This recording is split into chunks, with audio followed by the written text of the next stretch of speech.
Amos புஸ்தகம் 8ஆம் அதிகாரம் 11வது வசனம் வாசி. இதோ நான் தேசத்தின் மேல் பஞ்சத்தை அனுப்பும் நாட்கள் வரும்.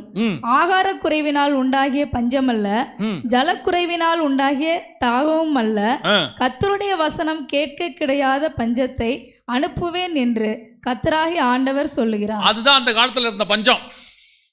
கர்த்தருடைய வசனம் இல்லை இஸ்ரவேல்ல. எலியா சொல்றாரு, நான் ஒருவன் மாத்திரம் மீந்து இருக்கிறேன், எல்லாரும் போயிட்டாங்க, எல்லாம் முடிஞ்சிருச்சு. கர்த்தர் சொல்றாரு, நேரம் சாரிபாத் விதவை வீட்டுக்கு போ. எதுக்கு ஆண்டவரே? அங்க நீ போ, நீ உள்ள போயிட்டினா மாவும் எண்ணெயும் அந்த வீட்டுக்குள்ள இருக்கும், அது குறைவுபடாதாக இருக்கும். பஞ்சம் உள்ள காலத்தில் ஆனா அந்த வீட்டுக்குள்ள மட்டும் மாவும் எண்ணெயும் குறைவுபடாது. இப்போ உங்களுக்கு நாங்கள் சொல்லுகிறோம், இன்னைக்கு உலகம் வசன பஞ்சத்துக்குள் நுழைஞ்சிருக்கிறது. சபைகள் எதில் நுழைஞ்சிருக்குது? வசன பஞ்சம். எனக்கு ரொம்ப துக்கமான விஷயம் என்னன்னு கேட்டீங்கன்னா, ஒரு காலத்தில் கேட்டுக்கிட்டு இருந்தாங்க, ஒரு டாக்டரை பற்றி சொன்னால் நல்ல டாக்டரா அப்படின்னு கேட்பாங்க. அப்படி தானே கேட்பாங்க. ஒரு நல்ல டாக்டர் இருந்தால் சொல்லுங்கள். பிள்ளைய ஸ்கூலில் சேர்க்கும் போது ஒரு நல்ல ஸ்கூல் இருந்தால் சொல்லுங்கள். டியூஷனுக்கு அனுப்பும் போது ஒரு நல்ல டியூஷனாக இருந்தால் சொல்லுங்கள் அப்படிம்பாங்க. இப்போ ரொம்ப மோசமான ஒன்று சொல்கிறாங்க, நல்ல சபை இருந்தால் சொல்லுங்கள். சபை என்பது உலகத்திலிருந்து வேறு பிரிச்ச உள்ள ஒரு நல்ல இடம். அப்படி தான் இருந்துச்சு. கர்த்தர் அப்படி தான் சபையை உண்டாக்குனார். ஆனால் இன்னைக்கு சபையிலேயே என்ன வந்துருச்சு? நல்ல சபை, கெட்ட சபைன்னு வந்துருச்சு. கர்த்தர் உண்டாக்கும் போது நாட்டு மிருகம் காட்டு மிருகம் உண்டாக்குனாரு, ஆனால் எல்லாம் நல்லது என்று கண்டார். ஆனால் நோவோடைய பேழைக்குள்ளே போகும்பொழுது சுத்தமானது அசுத்தமானதுன்னு உள்ள போகுது. கர்த்தர் உண்டாக்கும் போது எல்லாமே என்னது தான்? நல்லது தான். ஆனால் ஒரு 2000 வருஷத்துக்குள்ள சுத்தம் அசுத்தமாய் மாறிடுச்சு. அதே மாதிரி தான் கர்த்தர் சபையை உண்டாக்கும் போது சபை எல்லாமே நல்ல சபை தான். சபை எல்லாமே நல்ல சபை தான். ஆனால் இந்த 2000 வருஷத்துல சுத்தமான சபை அசுத்தமான சபைன்னு மாறிடுச்சு. அதனால தான் நம்ம என்ன கேட்குறோம்? நல்ல சபை இருந்தா சொல்லுங்க, சத்தியம் உள்ள சபையா சொல்லுங்க. கிடைக்கிறது கஷ்டமா இருக்கு, கிடைக்கிறது கஷ்டமா இருக்குது. அது பஞ்சம், வசனம் பஞ்சம். கர்த்தர் சொல்றாரு, அந்த வீட்டுக்குள்ள போ, அந்த சபைக்கு போ, அந்த சபைக்கு தேவையான வார்த்தை, அந்த வீட்டுக்கு தேவையான வசனம், அந்த வார்த்தைக்கு தேவையான அபிஷேகம் எல்லாம் அங்கே இருக்கும். அது குறைவுபடாதபடி அதற்கு உங்களை கர்த்தர் எடுத்து பயன்படுத்துவார். நீங்க சுத்தி இருக்கிற இஸ்ரவேல் பஞ்சத்தை பார்க்க கூடாது, சுத்தி இருக்கிற இஸ்ரவேல் பஞ்சத்தை பார்க்க கூடாது, அந்த வீட்டுக்குள்ள இருக்கிற ஆசீர்வாதத்தை மட்டும் பார்க்கணும். ஒருவேளை முழுக்க பஞ்சமாய் மாறினாலும் ஒரு சாரிபாத் வீடு இருக்கும், அங்கே உள்ளே மாவும் எண்ணெயும் குறைவுபடாமல் இருக்கும். எங்க இருக்கிறவனுக்கும் ஒன்று தோணும், அந்த வீட்டுக்கு போனா சாப்பாடு கிடைக்கும். பக்கத்தில் இருக்கிறவனுக்கு தோணும், இங்க எங்க ராஜா வீட்டில் கூட என்ன இல்லை, சாப்பாடு இல்லை, ராஜாவுடைய குதிரைக்கு என்ன இல்லை, புல்லு இல்லை. ராஜா சொல்றாரு, நம்ம குதிரைக்கு புல்லு தேடி நான் ஒரு பக்கம் போறேன், உபதியா ஒரு பக்கம் போன்னு சொல்றாரு. அந்த பஞ்சம் முடிகிற வரைக்கும் அந்த வசனம் பாருங்களேன், 17-16. கர்த்தர் எலியாவை கொண்டு சொன்ன வார்த்தையின்படியே பானையிலே மாவு செலவழிந்து போகவும் இல்லை, கலசத்தில் எண்ணெய் குறைந்து போகவும் இல்லை. நல்ல வசனம் தெளிவா இருக்கு. பஞ்சம் தான், தேசத்தில் பஞ்சம் தான், வசனம் கிடைக்காது. ஆன்லைன்ல கூட வசனம் கிடைக்காது. இப்போ சொல்றேன், வசன பஞ்ச காலம் வந்துருச்சு. எது சத்தியம் எது சத்தியம் இல்லைன்னு இன்னைக்கு ஜனங்களுக்கு தெரிய மாட்டேங்குது. எது வேத வசனம் எது வேத வசனத்துக்கு புறம்பா இருக்குன்னு கூட தெரிய மாட்டேங்குது. ஏன்னா அந்த அளவுக்கு நூதனமா பிசாசு பேசிக்கிட்டு இருக்கிறான். இப்ப அப்படியே அவனுடையதான உபதேசத்தை நம்ம பைபிள் வசனத்தோடு சேர்ந்து மொழிகி மொத்தமா தரோம். அது உள்ள இருக்கிறதான மரணம் இன்னைக்கு ஜனங்களுக்கு தெரியல. சபை அதை விரும்புது. அப்படிப்பட்ட ஊழியக்காரர்களை எழுப்பிட்டான்.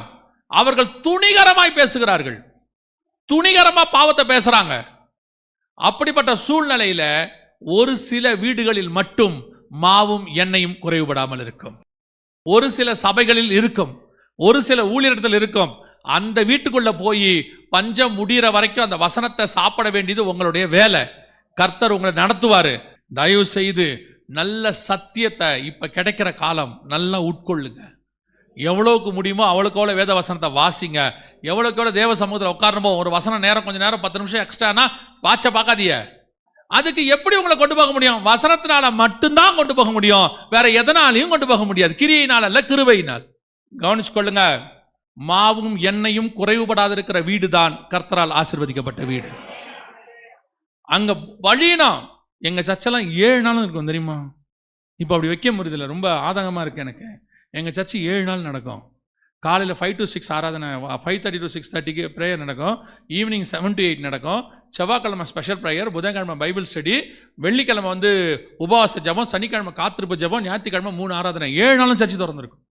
இதுக்கு நடுவில் ஓப்பன் ஏர் மினிஸ்ட்ரி வேறு போவோம் நாங்கள். 7 நாளும் சர்ச்சு இருந்துச்சு. இன்னைக்கு அதான் காலேஜ் படிக்கும்போது நான் சொல்கிறேன், உடனே நீங்கள் நினைக்காதீங்க ஓ இவர் எதுவும் வேலை வெட்டி இல்லாமல் போயிட்டார் போல சர்ச்சுக்குன்னு. காலேஜ் படிக்கும்போது விட்டுட்டு வருவாங்க சகோதரிகள்லாம் 6 மணிக்கு வேலையை முடிச்சுட்டு ஹேண்ட்பேக்கோட ஓடி வருவாங்க ப்ரேயருக்கு 7க்கு. அன்னைக்கு அந்த வாஞ்சை அந்த சபையிலிருந்து கிட்டத்தட்ட குறைஞ்சபட்சம் 50லேருந்து 100 ஊழியக்காரன் உருவாயிருக்கிறான். நீங்கள் வசனத்துக்கு தாகம் உள்ளவர்களாக இருக்கணும். நீங்கள் வசனம் இருக்கிற இடத்துக்கு தான் போகணும். வசனம் நல்லா கிடைக்குதா, எவ்வளோ கிடைச்சாலும் உட்கொள்ளுங்க, கவனிச்சுக்கொள்ளுங்க. ஒரு பஞ்சகாலம் ஒன்று உருவாகி இருக்கிறது, இன்னும் உருவாக போகிறது. ஆன்லைன்லையும் செய்தி கேட்க முடியாத காலம் ஒன்று வருகிறது. மிக மோசமான காலம். நீங்கள் வெளியவே வர முடியாது, பகலில் வெளியும் வர முடியாது, உங்களுடைய நெட்டும் வேலை செய்யாது. அது நடக்குமானா அதுக்கான வேலையெல்லாம் முடிஞ்சிருச்சு. நம் காலத்திலே அது நடக்கும். நீங்கள் இப்போ ஆன்லைன் முழுக்க உங்களுடைய டிபெண்டன்சி எது மேலே இருக்குது? ஆன்லைன் மேலே இருக்குது. ஆன்லைனே கிடைக்காது கொஞ்ச நாளைக்கு, மேபி 72 hours, மேபி 60 hours, அல்லது ஒரு வாரம் 10 நாள். அந்த நாளில் என்ன பண்ணுவீங்கன்னு பாருங்கள். உலகமே ஸ்தம்பிக்க போகுது. ஆண்டவர் சொன்ன அந்த காலம் வருது. தயவு செய்து இப்பவும் சொல்கிறேன், உங்களுக்கு கொடுக்கப்படுகிற காலத்தை பிரயோஜனப்படுத்திக் கொள்ளுங்கள். இயேசு சொல்கிறாரு, இப்பயே நீங்கள் பிரயோஜனப்படுத்தாவிட்டால் ஒருவரும் கிரியை செய்ய முடியாத காலம் ஒன்று, ராக்காலம் ஒன்று வருகிறது. அப்பொழுது என்ன செய்வீர்கள்? எல்லாம் தெரியும், ஆனால் கேட்க மாட்டேங்கிறீங்க. தயவு செய்து உங்கள் பிள்ளைகளுக்கும் சொல்லிக் கொடுங்க. டெய்லி உட்காந்து ஒரு 1/2 மணி நேரமாவது வீட்டில் என்ன செய்யுங்க, வசனம் வாசிங்க, ஜெபம் பண்ணுங்க, ஒரு ஃபேமிலி ப்ரேயர் ஆரம்பிங்க, குடும்பத்தோடு உட்காருங்க. நாங்கள் ரொம்ப பிஸி, சம்பாதிக்கிறோம், பிள்ளைகளுக்கு சம்பாதிக்கிறோம், பேர பிள்ளைகளுக்கு சம்பாதிக்கிறோம். நாளைக்கு உங்கள் பேர பிள்ளைகளுக்கு எதையும் அனுபவிக்க முடியாத சூழ்நிலை ஒன்று வரும். அன்னைக்கு உங்கள் பிள்ளைகளை காப்பாற்ற போகிறது இன்னைக்கு இருக்கிற மாவும் எண்ணெயும் மட்டும். அல்லேலூயா. சரி, இதுக்கு அடுத்து எலியா அங்கிருந்து டிராவல் பண்ணி எங்க போனார் பாருங்க, வாசிங்க. 1 ராஜாக்கள் புஸ்தகம் 19ஆம் அதிகாரம் 4-5 வாசி. அவன் வனாந்திரத்தில் ஒரு நாள் பிரயாணம் போய் ஒரு சூரை செடியின் கீழ் உட்கார்ந்து தான் சாக வேண்டும் என்று கோரி, போதும் கர்த்தாவே, என் ஆத்துமாவை எடுத்துக்கொள்ளும், நான் என் பிதாக்களை பார்க்கிலும் நல்லவன் அல்ல என்று சொல்லி ஒரு சூரை செடியின் கீழ் படுத்துக்கொண்டு நித்திரை பண்ணினான். இது 3வது இடம். அங்கிருந்து புறப்பட்டாச்சு. கர்த்தர் தான் சொன்னார், இங்கிருந்து புறப்படுனார். அவர் ஆண்டவர் சொல்ற வார்த்தையை பாருங்க. 1 ராஜாக்களின் புஸ்தகம் 18ஆம் அதிகாரம் 1ஆம் வசனம் வாசிங்க. அநேக நாள் சென்று 3ஆம் வருஷமாகையில் கர்த்தருடைய வார்த்தை எலியாவுக்கு உண்டாகி, நீ போய் ஆகாபுக்கு உன்னை காண்பி. அவர் தான் சொன்னார், இங்க போதும், இந்த வீட்டில் சாப்பிட்டது போதும், 3 வருஷம் எல்லாம் முடிச்சாச்சு, நல்ல ஒரு பீஸ்ஃபுல்லாக ஒரு அமைப்பு வந்துருச்சு. இப்போ இவருக்கு என்ன இருக்குது? எலியாவுக்கு மேலே ரூம் இருக்கு, போனோம், கீழே கூப்பிடுவாங்க, வேலைக்கு வந்து சாப்பிட்டோம், மேலே ஜெபம் பண்ணோம், நல்லா போயிட்டுருக்கு, பீஸ்ஃபுல்லாக போயிட்டுருக்கு. இப்போ கர்த்தர் கூப்பிட்டு சொல்கிறாரு, நீ போய் உன்னை யாருக்கு காண்பி? ஆகாபு காண்பி. இப்போ உங்கள் மைண்ட் எப்படி இருக்கும்? கேரித்தாற்றங்கரில் இருந்தோம், அங்கேருந்து ஒரு நல்ல சாரிபாத் விதவின் வீட்டுக்கு வந்தோம், கர்த்தர் நல்லா போஷிச்சாரு, 3 வருஷம் நல்லா போயிட்டுருக்கு. இப்போ கர்த்தர் யாரை பார்க்க சொல்கிறாரு? ராஜாவை பார்க்க சொல்கிறாரு. மைண்ட் செட் எப்படி இருக்கும்? ஓகே, கர்த்தர் நம்மளை என்ன பண்ணுறாரு? இன்னும் கொஞ்சம் அப்கிரேட் பண்ணுறாரு. நம்ம கொஞ்சம் மேலே இடத்துக்கு போகிறோம், ராஜாவை பார்க்க போகிறோம், பனியும் மழையும் பெய்ய போதுன்னு சொல்லுங்கிறாரு. உடனே ராஜா என்ன பண்ணுவான்? நம்மளை கட்டி பிடிச்சி கூப்பிட்டு போய் நம்ம எலியாவாக இருந்தால் அதை நினச்சிருப்போம். ஓகே, இப்போ வீட்டிலேருந்து நம்மளை ஆண்டவர் எங்கே அனுப்புகிறாரு? அரண்மனைக்கு அனுப்புகிறாரு. அப்படின்னா முடிவு என்னவா இருக்குன்னு கேட்டிங்கன்னா, நீங்கள் வாசிய வசனம் 1 ராஜாக்கள் 19:4-5 சொல்லுது, அவன் அங்கிருந்து வனாந்தரத்துக்கு பிரயாணம் பண்ணி ஒரு சூரை செடியின் கீழ் போய் படுத்து, போதும் கர்த்தாவே, நான் சாகுறேன் என்றார். இது என்ன? இது வேற மாதிரில இருக்கு. அவன் பனி மழையும் பெய்யும்னா மழை பெஞ்சிருச்சு, ஆசீர்வாதம் வந்துருச்சு, எல்லாம் ஓவர். இப்போ எலியா தூக்கி வச்சு கொண்டாடப்பட வேண்டிய ஒரு ஆள். எல்லாத்துக்கும் இப்போ எலியா கண்ணுக்கு முன்னாடி அற்புதம் செய்கிறாரு, ஜெபம் பண்றாரு, கையளவு மேகம் அடிச்சு ஊத்துது, மழை, ஆக புறப்பட்டு போயிட்டாரு, எவ்ரிதிங் இஸ் ஓவர். 3 வருஷ பிரச்சனை சால்வ் ஆயிருச்சு. இனிமேட்டு எலியாவை ஆகாப்பு தூக்கி வச்சு கொண்டாடணும், அதான் நடக்கணும். ஆனா நடந்தது என்ன? அடுத்து கெரித்தாற்றங்கரையிலிருந்து சாரிபாத் விதவின் வீட்டில இருந்து அடுத்து நான் போன இடம் இது வனாந்தரம். ஒரு சூறைச்செடி, முள்செடி, அதுக்கு கீழே தான் போய் படுத்து கிடக்கிறார். போதும் கர்த்தாவே, நான் சாகிறேன். அப்படியே டாப்ல இருக்கு மினிஸ்ட்ரி, டாப்ல இருக்கு. இஸ்ரவேலியே எலியா மாதிரி ஒருத்தன் கிடையாது, அவனை மாதிரி ஒரு சூப்பரான நீங்க பார்க்க முடியாது. அக்கினி இறக்குவாரு, மழை இறக்குவாரு, அவரை மாதிரி ஒரு ஆளை பார்க்க முடியாது. அந்த மனுஷனுடைய தான ஊழியம் இன்னைக்கு எங்க இருக்கு? ஒரு சூறச்செடிக்கு கீழே படுத்து கிடக்கு. எப்படிப்பட்ட நிலைமையில இருக்கு? கர்த்தருக்கு முன்பாக நிற்கிற நான் சொன்னவர், நான் என் வார்த்தையின்படி ஒண்ணு நடக்காதுன்னு சொன்ன அந்த ஜெய்ஜாண்டி கம்பீரமா இருந்தவர் இன்னைக்கு சொல்றாரு, போதும் ஆண்டவரே, ஐ குவிட், நான் முடிச்சுக்கிறேன், இதுக்கு மேல நான் வாழ விரும்பல. இதுதான் நீங்கள் பிரயாணம் பட போகிற அடுத்த பார்ட். எல்லாருடைய வாழ்க்கையிலும் நிச்சயமாய் ஒரு வனாந்தரம் உண்டு. வனாந்தரத்தை கிராஸ் பண்ணாம பரலோகத்துக்கு போகவே முடியாது. நிறைய பேர் சொல்ற வார்த்தை என்ன?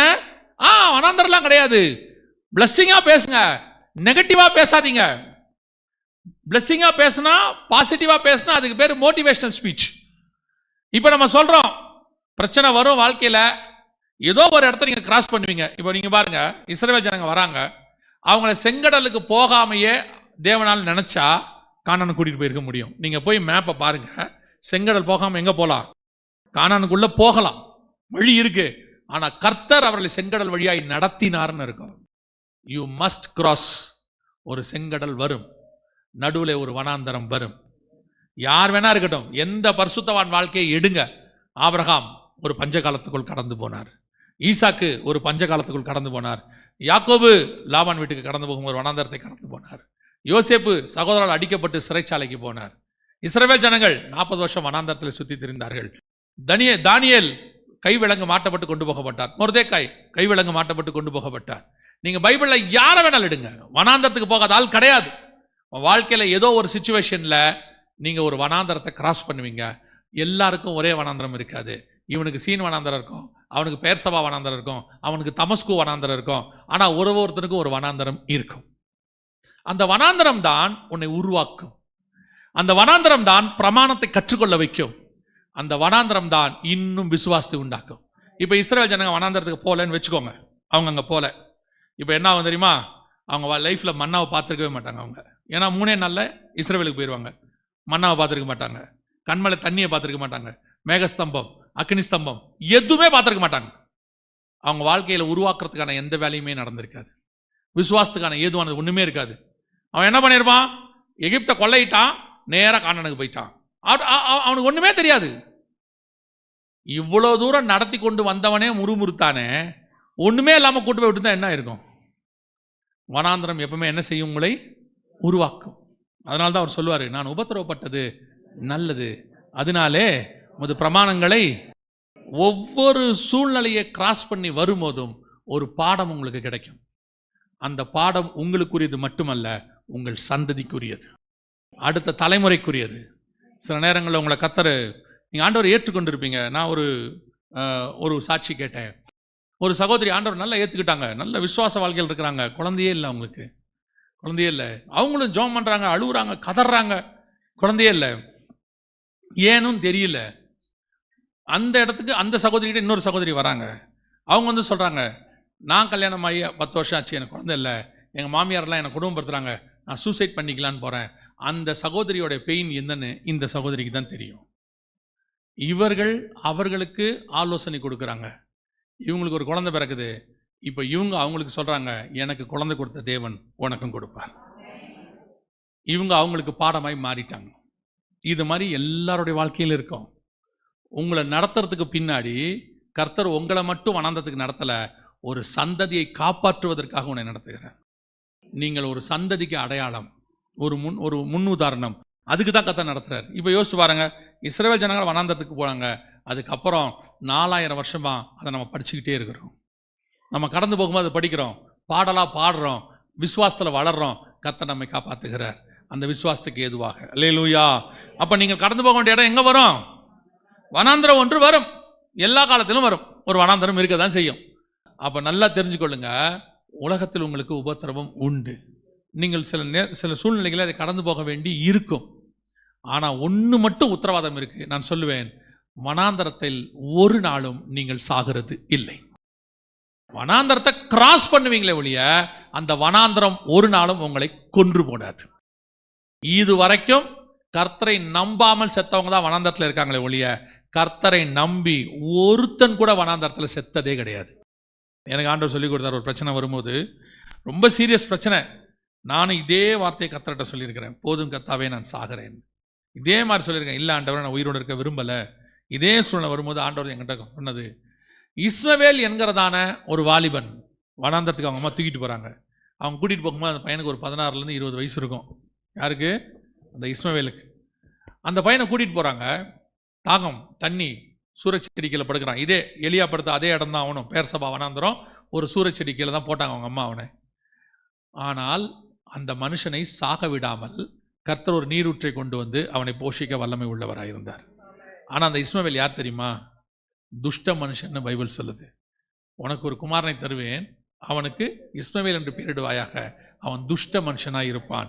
ஒரு துஷ்ட மனுஷன், அவனுடைய சத்தம், அவனுடைய தான் அழுகை, அதற்கே தேவன் செவிசாய்த்து வனாந்தரத்தில் அவனுக்கு தண்ணி தருவதற்கு வல்லமை உள்ளவராய் இருப்பாரானால், அவருடைய இரத்தத்தில் மீட்கப்பட்ட நீதிமான்களாகிய உங்களையும் என்னையும் ஒரு நாளும் வனாந்தரத்தில் கர்த்தர் சாக விடவே மாட்டார்.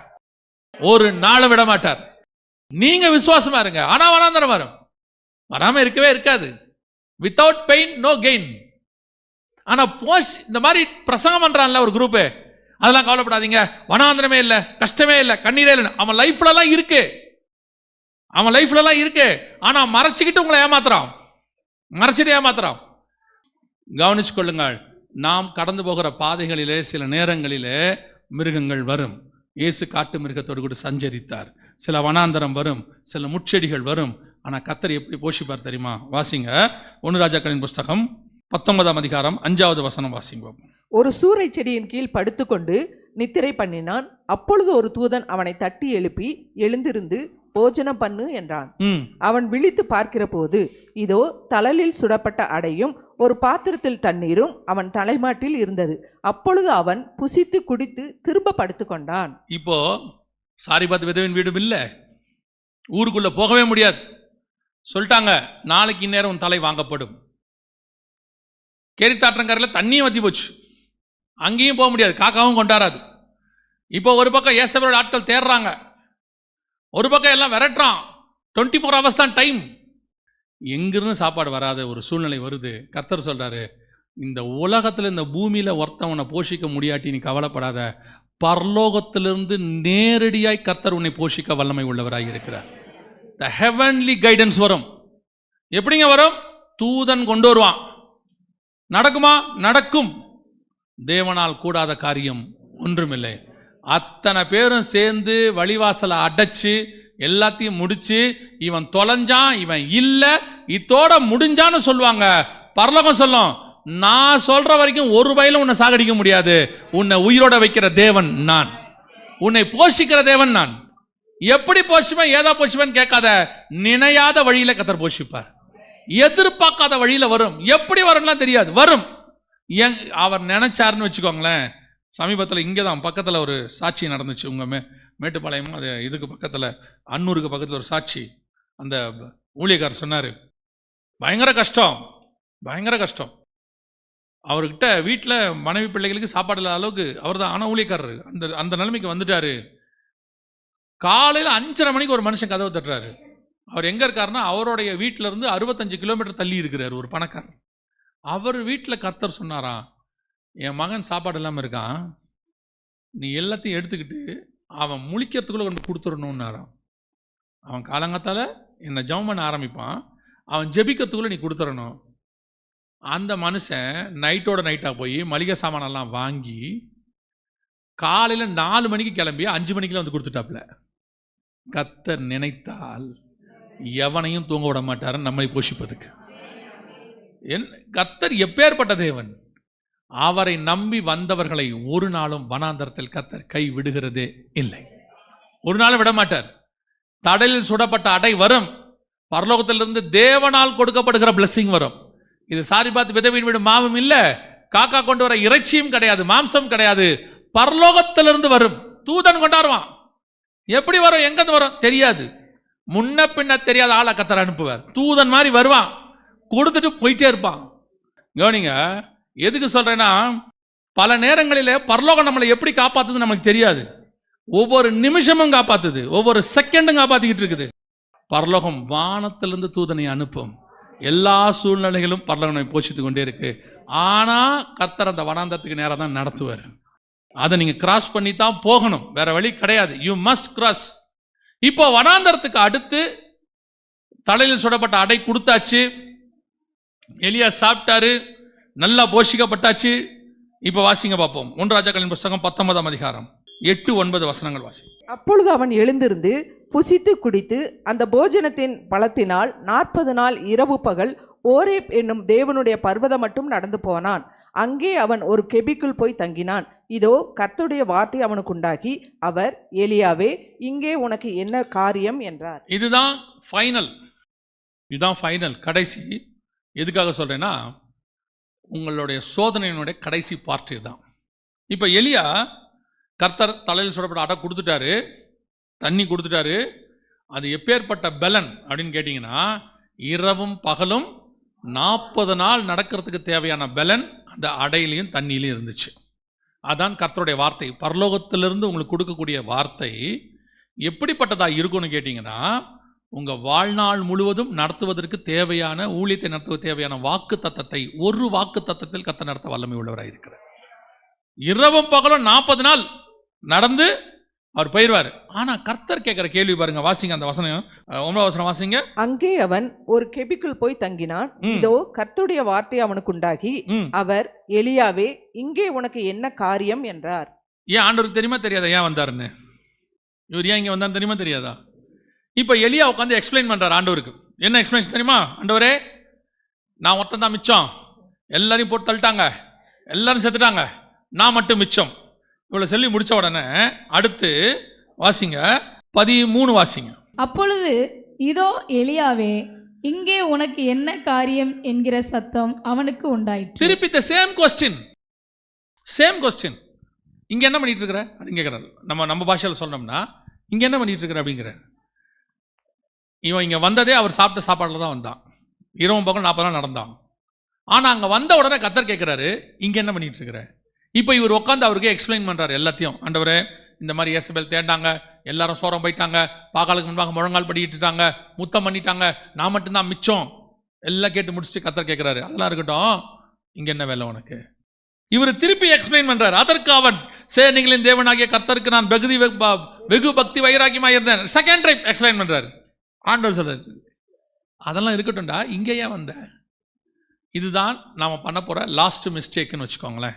என்ன அப்படின்னா, ஒரு சூழ்நிலையெல்லாம் கடந்து வந்து பிரச்சனையெல்லாம் மாறி கர்த்தர் வாக்குத்தத்தம் பண்ணி நாம நல்ல ஒரு இடத்துக்கு வரும்போது நமக்கு ஒன்று தோணும். என்ன தோணும் தெரியுமா? கெபிக்குள்ள போய் தங்கிடலான்னு தோணும். என்ன தோணும்? எலியாவுக்கு இந்த ஐடியா ஏன் வச்சு தெரியுமா? கெபிக்குள்ள தங்கலான்ட்டு. நடுவில் இவர் என்ன பண்ணாரு, ஒபதியான்னு ஒருத்தனை மீட் பண்ணாரு. ஒபதியா யாருன்னு கேட்டிங்கன்னா, தேவ மனுஷன், நீதிமான், பரிசுத்தவான்களை போஷிக்கிறவன், சாப்பாடு தண்ணி கொடுக்குறவன், 100 பேரை காப்பாற்றுறான். இந்த ஒபதியா ஒன்று சொல்றாரு, நான் கெபிக்குள் வச்சு தீர்க்கதரிசிகளை பத்திரமா பார்த்துக்கிறேன் அப்படின்னு. உடனே எலியாவுக்கு இது மைண்டில் ரிஜிஸ்டர் ஆயிடுச்சு. என்ன ஆயிடுச்சு? ரிஜிஸ்டர் ஆயிடுச்சு. இப்போ ஆண்டவரோட வாக்குத்தத்தம் கொடுக்குறாரு, எழுந்து நட, நீ பண்ண வேண்டிய தூரம் வெகு அதிகம்னு. எலியா சாப்பிட்டுட்டு கெபியை யோசிக்க ஆரம்பிச்சிட்டாரு. நம்ம எங்க போயிடுவோம்? கெபிக்கு போயிடுவோம். அங்கதான் தீர்க்கதரிசிகள் எப்படி இருக்கிறாங்க? சேஃபா இருக்காங்க, ஒரு சேஃப் ஜோனுக்குள்ள போயிடலாம் அப்படின்னு அவர் எங்க புறப்பட்டு போறாரு? கெபிக்கு போறாரு. கர்த்தர் கேட்கிறாரு. அவர் போன இடம் தேவ பர்வதம். எங்க இருக்கு தெரியுமா? அது எகிப்துல இருக்கு. மோசே முச்செடியை பார்த்தார்ல, அந்த இடம். இப்ப நம்ம படிக்கும் போது அது எப்படி இருக்கு தெரியுமா? அவன் அந்த போஜனத்தின் பலத்தினால் 40 நாள் இரவும் பகலும் ஓரேப் என்னும் தேவ பர்வதம் மட்டும் நடந்து போனான். அதுக்கு பேரே காட்ஸ் மவுண்டன். அங்க மோசே பார்த்திருக்காரு, முச்செடி பார்த்திருக்காரு, கர்த்தர் பேசியிருக்காரு, பயங்கர ஸ்பிரிச்சுவல் பிளேஸ். நான் அங்க போயிடுறேன். அங்க போயிட்டா சேஃப். கெபிக்குள்ள தங்கிட்டோம்னா சாப்பாட்டு தண்ணி எல்லாம் பார்த்துப்பாங்க, ஒரு ப்ராப்ளம் இருக்காது. வந்து சேர்ந்த பிறகு கர்த்தர் கேட்கிறாரு, உனக்கு இங்க என்ன வேலை? இல்ல ஆண்டவரே, இந்த மாதிரி நான், உனக்கு இங்க என்ன வேலை? இப்ப கர்த்தர் சொல்றாரு, 15ஆவது வசனம் வாசிங்க. அப்பொழுது கர்த்தர் அவனை பார்த்து, நீ தமஸ்குவின் வழியாய் வனாந்தரத்திற்கு திரும்பி போய். தமஸ்குவின் வழியாய் வனாந்தரத்திற்கு திரும்பி. தமஸ்கு எங்க இருக்கு தெரியுமா? கவனிங்க, இது அவர் இருந்த பெயர்சபா வனாந்தரம். இதோட கீழே தான் என்ன இருக்கு? ஓரே பர்வதம் இருக்கு. தமஸ்கு எங்க இருக்கு தெரியுமா? மேல சிரியால இருக்கு. எங்க? இஸ்ரவேலுக்கு மேல சிரியால இருக்கு, கலிலேயாவுக்கு மேல இருக்கு. இப்போ இவர் 40 நாள் இரவும் பகலும் எதில் நடந்திருக்கிறாரு? கீழே. Wrong direction. ஆனா எந்த பலத்துல நடந்திருக்கிறாரு? கர்த்தர் கொடுத்த சாப்பாட்டின் பலன், கர்த்தர் கொடுத்த வாக்கு தத்தம், கர்த்தர் கொடுத்த ஆசீர்வாதம், இதை வச்சுக்கிட்டு he walked in the wrong direction. இதுதான் ஃபைனலா நம்ம பண்ற தப்பு. ஒரு காலகட்டம் நாம் எங்க வந்தோம்? கேரித்தாற்றங்கரைக்கு வந்தோம், சபைக்கு வந்தோம், நல்ல கர்த்தர் போஷிச்சாரு. அதுக்கப்புறம் நம்மளை கொண்டு போய் அநேகருக்கு மாவு எண்ணெய் கொடுக்குறவங்களா மாத்தினாரு, ஒரு வனாந்தரத்துக்கு நேரம் நடத்தினாரு, அங்கிருந்து ஜீவனோட காப்பாத்துறாரு, எல்லாம் நடக்குது. ஆனா இப்போ ஆசீர்வாதம் வந்துருச்சு, நல்ல பலன் வந்துருச்சு. இப்போ சாப்பாட்டு பிரச்சனையே இல்லை, 40 நாளைக்கு பிரச்சனை இருக்காது. ஏன்னா அந்த அளவு கர்த்தர் 40 டேஸ்க்கு தேவையானது கொடுத்துட்டாரு. வாழ்நாளைக்கெல்லாம் தேவையான ஆசீர்வாதம் இருக்கு. இப்போ யோசிச்சு பாருங்க, நிறைய பேர்கிட்ட வீடு இருக்கு, ஓர் அளவுக்கு சாகிற வரைக்கும் தேவையான அளவுக்கு வசதி இருக்கு, பிள்ளைகளுக்கு கொடுக்குற அளவு கூட இருக்கு. இப்போ அவங்களுக்கு இந்த சாப்பாட்டு பிரச்சனையோ எதுவுமே கிடையாது. But they are walking in the wrong direction. இப்போ அவங்க போயிட்டு இருக்கிற பாதை எங்க? Safe zone. எப்படி போயிட்டு இருக்கிறாங்க? கர்த்தர் போஸ்டாரு, ஒரு நாள் கஷ்டப்பட்டோம் உண்மை, ஒரு நாள் வனாந்தரத்தில் இருந்தோம் உண்மை, சாவுக்கு எதுவாய் நடந்தோம் உண்மை, கர்த்தர் எங்களை ஆசீர்வதிச்சார் உண்மை. ஆனா இப்ப எங்க போயிட்டு இருக்கிறீங்க? இப்ப நீங்க போக வேண்டிய டைரக்ஷன் எங்க தெரியுமா? நீங்க போக வேண்டிய டைரக்ஷன் மேகத்தில் ஏறி பரலோகத்துக்கு போக வேண்டிய டைரக்ஷன். நீங்க போயிட்டு இருக்கிற டைரக்ஷன் எகிப்தில் இருக்கிற தேவ பர்வத்துக்கு போயிட்டு இருக்கிறீங்க. கர்த்தர் சொல்றாரு, you are walking in the wrong direction. நம்ம என்ன நினைக்கிறோம்? ஒரு பீரியடுக்கு அப்புறம் 50 ஆயிடுச்சு, 60 ஆயிடுச்சு, அல்லது ஒரு பிரச்சனை வந்து ஒரு ஆசீர்வாதம் வந்த பிறகு இனிமேட்டு இந்த பிரச்சனை வந்தா நம்ம தப்பிக்கணும், இப்பவே எல்லாத்தையும் என்ன பண்ணிக்கணும்? சேவ் பண்ணிக்கணும். இனி இந்த பிரச்சனையை ஃபேஸ் பண்றதுக்கு தேவையான பலம் நமக்கு வந்துடணும். இதான் நம்ம நினைக்கிறோம். ஆனா கர்த்தர் சொல்றாரு, இன்னைக்கு மன்னா கொடுக்கிற நானு 40 வருஷமும் மன்னா கொடுப்பேன். ஒரு நாள் கூட நீ முன்னாடி எடுத்து வைக்க கூடாது. நீ எப்படி ஓட ஆரம்பிச்சியோ அந்த ஓட்டத்துல இன்னும் விசுவாசத்தில், இன்னும் பலத்தில், இன்னும் பரிசுத்தத்தில் நீ ஓடிட்டே இருக்கணும். நடுவில் நமக்கு இந்த அனுபவம் என்ன தெரியும்? ராங்கா ஒரு பாடத்தை கற்றுக் கொடுக்கும். இவ்வளவு கஷ்டப்பட்ட, நாளைக்கு இதே கஷ்டம் வந்தா என்ன ஆகும்? அது வந்து மேத்தமெட்டிக்கலி கரெக்ட். 40 வயசுல ஒரு பிரச்சனை வந்துச்சு, நான் சந்திச்சிட்டேன். 60ல வந்தா என்ன ஆகும்? எனக்கு தான் 40, எனக்கு தான் 60. என்னை 40இல் பாதுகாத்த தேவன் 60இலும் பாதுகாக்க வல்லவர், 60இல் பாதுகாத்தவர் 80இலும் பாதுகாக்க வல்லவர். என்னுடைய நம்பிக்கை என் கண்மலை மேலதான் இருக்க ஒழிய கெபிக்குள்ள இல்ல, எகிப்தின் கெபிக்குள்ள இல்ல. நிறைய பேர் இங்க தான் லாஸ்டா பிரச்சனை பண்ணுவாங்க. இப்ப பாருங்க, ஆபிரகாம் ஐஸ்வர்யன் ஆயிட்டாரு, அவருடைய ஆஸ்தி தங்க கூட தான் இருந்தது. ஆனா அவர் தன்னை என்ன சொன்னார் பாருங்க, வாசிங்க எபிரேயர் 11:13 வசனம் வாசிங்க.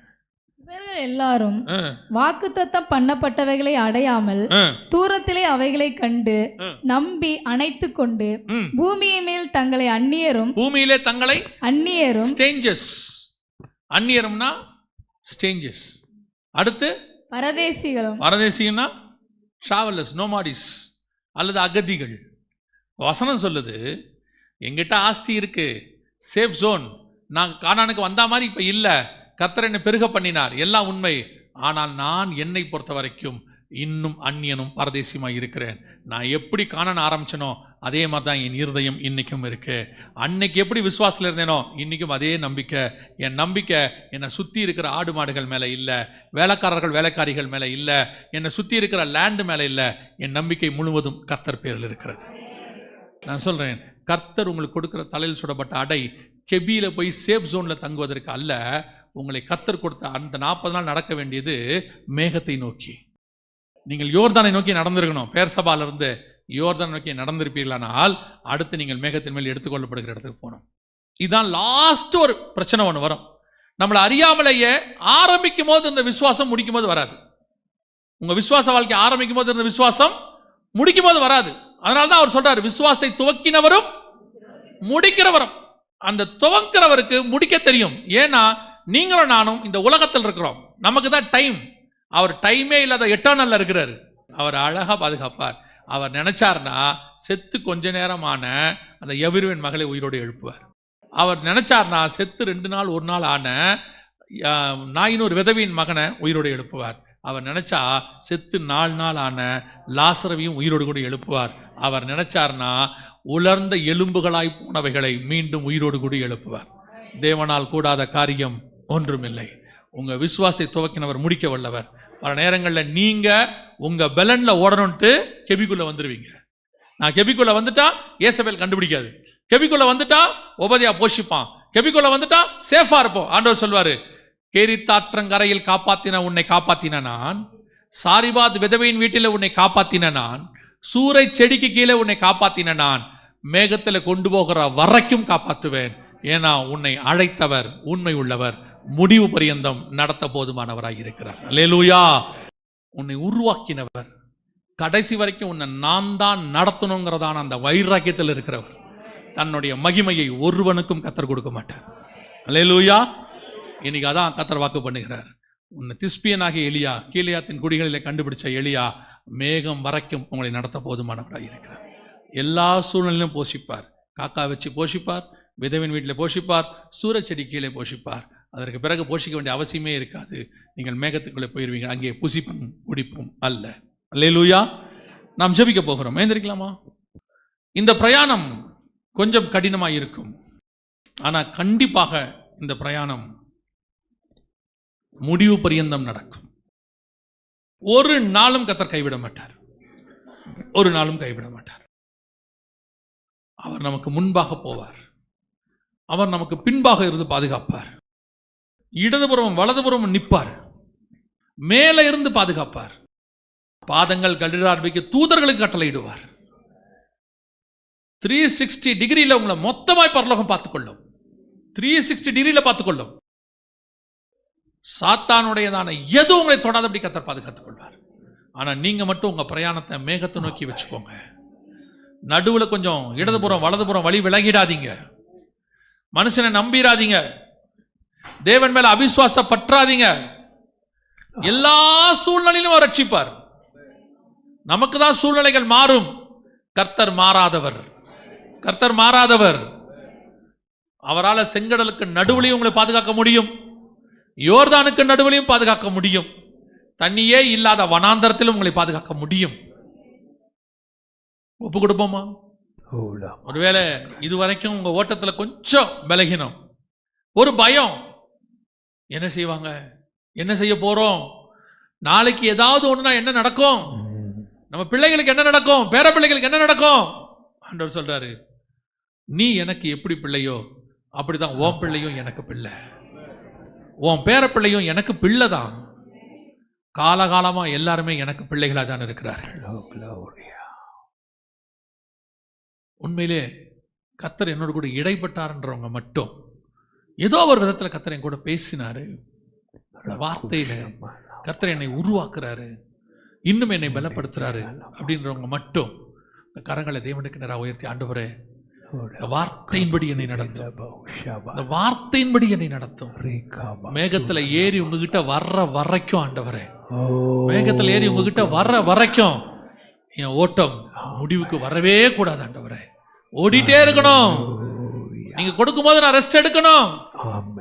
கேரித்தாற்றங்கரில் இருக்கும் போது நான் இருக்கணும். சாரிபாத் வீட்டுல இருக்க சொல்லும் போது நாங்க இருக்கணும். சூரிய செடிக்கு கீழே படுக்கும் போது நீங்க வந்து எழுந்து நடனா நான் நடக்கணும். மேகத்துல ஏறி சுழற்காட்டில் ஏறி நான் வந்துடணும் ஆண்டவரே. ஒப்பு கொடுப்போமா தேவ சமூகத்துல?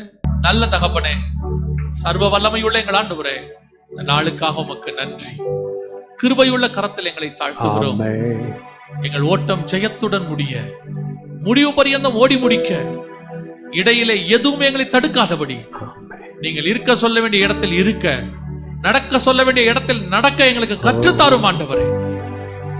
மேகத்தில் உம்மிடத்தில் வந்து சேருகிற வரைக்கும் நாங்கள் அப்படியே ஓடி முடிக்க கிருபை பாராட்டும். இடையிலே போய் நாங்கள் கெபியிலே தங்காதபடி பாதுகாத்துக் கொள்ளும். எங்கள் ஆண்டவர் இயேசு கிறிஸ்துவின் நாமத்தில் பிதாவே.